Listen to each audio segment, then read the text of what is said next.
नमस्कार मु दिग्बी आपन स्वागत करछु मो चैनल को। आपण यदि मो चैनल को सब्सक्राइब करना ताल जल्दी सब्सक्राइब करंतु एवं पाखे थिया बेल आइकन बजांतु कारण मु तले नुआ नुआ वीडियो अपलोड करबी ता नोटिफिकेशन आपण प्रथम पाइ परबे एवं वीडियो टी प्रथम देखि परबे।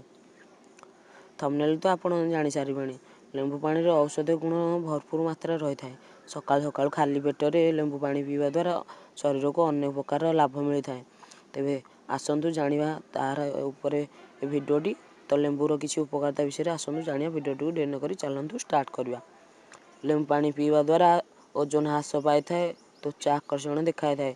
सकाल सकाल लेंबू पानी पीवा द्वारा पाचक क्रिया नियंत्रित हो रही थाए। पेट जनित कौन समस्या थिले मध्य लेंबू पानी पीवा द्वारा दूर होई थाए। यह व्यतीत लेंबू पानी पीवा द्वारा शरीर रे हेउथिया जंत्रणा दूर होई थाए। यह सहित लेंबू पानी पीवा द्वारा मध्य शरीर रे रक्त शोधक और बलवर्धक होई थाए।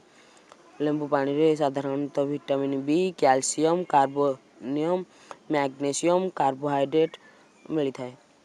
लेंबू पानी लिवर को ठीक रखी थाए जहा द्वारा खाद्य आराम रे हजम होई थाए। लेंबू शरीर को शीतलता प्रदान करि थाए।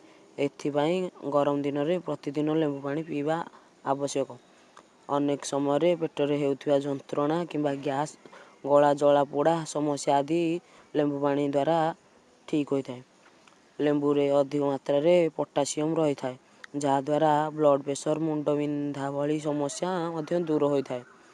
तो आज एतिकी रहुछि। नमस्कार।